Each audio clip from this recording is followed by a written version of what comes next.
السلام علیکم ورحمۃ اللہ وبرکاتہ۔ آج 22 اکتوبر ہے اور واٹسپ کے سعودیوں کے ذریعے سے خاص مسلم نوجوانوں کے اندر ایک میسیج میں پہنچانا چاہتا ہوں۔ مجھے امید ہے کہ آپ اس آڈیو کو توجہ کے ساتھ سننے کے بعد ہر مسلم نوجوان تک اس کو شیئر کریں گے۔ فی الحال میں جس طرح کے دنیا کے حالات اور مسلمانوں پر ہو رہے تشدد اور ظلم کو لے کر ہم سب تو واقف ہے، تو ابھی جو فی الحال فلسطین کے سلسلے میں جو اسرائیل کی پروڈکٹ جو ہے اس کا بائیکاٹ کی جو ایک مہم چلائی جا رہی ہے، بہت اچھی بات ہے، اور اس پر نوجوانوں کو بہت ہی آگے بڑھ چڑھ کر اس پر کام کرنے کی ضرورت ہے۔ اور اس پر چند باتیں ہیں کہ میں آپ سے گفتگو کرنا چاہتا ہوں، خاص طور پر مسلم نوجوانوں سے، کہ ہم دیکھ رہے ہیں کہ اسرائیل کی جس طرح کی یہ تاناشاہی آتنکوادی پروتی ہے، اور اس کے ساتھ یونائٹڈ نیشن یعنی کہ امریکہ بھی اس کے ساتھ جڑا ہوا ہے،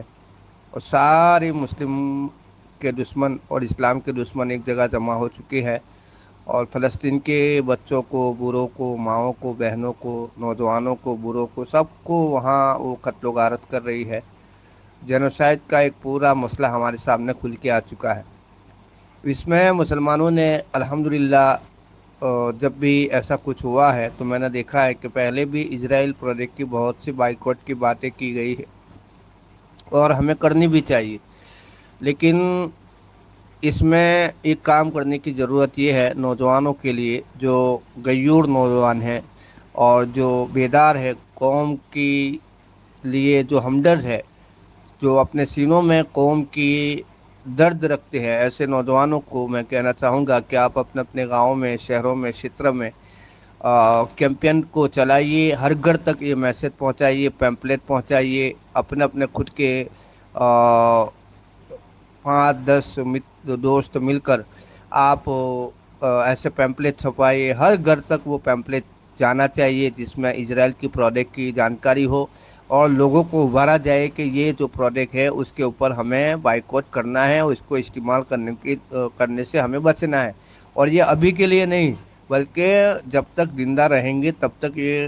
جو اسرائیلی پروڈکٹ ہے جتنی بھی ہے، ساری پروڈکٹ کی ایک لسٹ تیار کرنی چاہیے، اور اس کو اپنے اپنی لینگویج میں، اور چاہے ہندی ہو، گجراتی ہو، اپنی ادر لوکل لینگویج میں اس کو چھپوا کر ہر گھر تک میسج پہنچانے کی پیمپلیٹ کے مادھیم سے ضرورت ہے۔ یہ ایک سب سے پہلا کام ضروری ہے۔ دوسری بات یہ ہے کہ ہم دیکھ رہے ہیں کہ مسلمانوں کے اندر نوجوانوں کے اندر ایک سب سے بڑی کمزوری ہے کہ وہ کرکٹ کی دنیا سے بہت پربھاوت ہوتے ہیں، اور اکثر و بیشتر مسلمان کرکٹ کے اندر اپنی زندگی کو، اپنے وقت کو، اپنے صلاحیت کو، اپنے پیسے کو لگا دیتے ہیں اور برباد ہو جاتے ہیں۔ تو ایسے تمام نوجوانوں کو میں کہنا چاہوں گا کہ اگر آپ دیکھتے ہیں فلسطین کے جس حالات کی طرف توجہ کرتے ہوں گے، کہ اگر آپ کے اندر ایمان ہے اور واقعی میں آپ ایک مومن ہیں اور مسلمان اپنے آپ کو سمجھتے ہیں، اور فلسطین کے مسلمانوں کے لیے اگر آپ کے دلوں میں، آپ کے سینے میں اگر درد ہے، تو آپ کرکٹ کی دنیا سے دور ہو جائیے، اور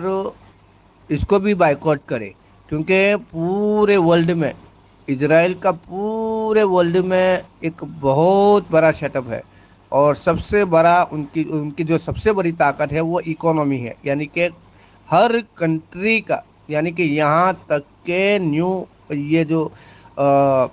ورلڈ بینک ہے وہ بھی یہودیوں کا ہے خود کا۔ تو دنیا میں جتنا بھی بڑا بڑا ٹرانزیکشن ہوتا ہے اس میں ساری چیزوں سے یہودی اپنا پیسہ کماتے ہیں۔ تو یہ کرکٹ کی دنیا ایک بہت بڑی دنیا ہے جہاں لاکھوں اربوں خربوں روپے کی ایک گیم ہوتی ہے۔ تو ایسی تمام چیزوں سے، یعنی کہ خاص طور پر کرکٹ سے اپنے آپ کو دور کرے، اور کرکٹ دیکھنے اور دکھانے اور کرکٹ کے اوپر جلسے جلوس کرنے، نعرے بازی کرنے کا بند کرنا چاہیے، اور کرکٹ جیسی فحاشی والے ہر کام سے اپنے آپ کو دور کرنا چاہیے۔ اللہ کے رسول صلی اللہ علیہ وسلم نے ایک جگہ پر فرمایا ہے، حدیث کا خلاصہ میں نہیں ابھی شیئر نہیں کر سکتا ہوں، لیکن میں اس کے لباب جو ہے وہ میں کہہ دیتا ہوں کہ اگر آپ اپنے وقت کو فضول میں ضائع کرو گے تو کل اس وقت کا بھی حساب لیا جائے گا۔ اب کرکٹ کی دنیا میں جب آپ ٹی وی کے سامنے یا کسی بھی موبائل کی اندر دیکھتے ہوئے اپنے وقت کو ضائع کرتے ہیں، تو آپ کو سوچنا چاہیے کہ اسی دنیا سے، یہی کرکٹ کی دنیا سے اسرائیل کھربوں اربوں روپیہ کما رہی ہے، اور ہمارے مسلمانوں کے اوپر اسی پیسے سے، ہمارے ہی خود کے پیسے سے اور ہمارے ہی خود کے سمرتھن یعنی دیکھنے سے اور اس کے اوپر توجہ دینے سے وہ ہزاروں کھربوں روپیہ کماتی ہے۔ تو اس سے ہمیں مسلمانوں کے نوجوانوں کے اندر یہ بیداری پیدا کرنے کی ضرورت ہے کہ اسرائیل کی پروڈکٹ کے ساتھ ہم کرکٹ کی دنیا سے بھی اپنے آپ کو دور کریں گے، اور اس قوم کے غیور، بیدار اور قوم کی ہمدردی والے نوجوان بننے کے لیے اپنی سوچ بنائیں گے۔ یہ کام اگر ہم انشاءاللہ کر لیتے ہیں تو انشاءاللہ تعالی آنے والی نسلیں ہماری فلسطین کے بچے نوجوانوں سے جیسا سنگھرش اگر ان کو کرنا پڑا تو وہ کرنے کے لیے تیار رہیں گے۔ اگر ہم واقعی میں مسلمان ہیں، فلسطین کے لیے ہمدرد ہے، تو یہ دو چیزیں کرنے کی بہت ضرورت ہے۔ تیسری بات یہ کہ اس آڈیو کو جتنا ہو سکے اتنا اپنے نوجوان دوستوں میں، متروں میں، یاروں میں، محفلوں میں اس کو چلائے اور ایک دوسرے کو شیئر کرے، اور جتنا ہو سکے اس کو وائرل کرے۔ اللہ حافظ، السلام علیکم ورحمۃ اللہ وبرکاتہ۔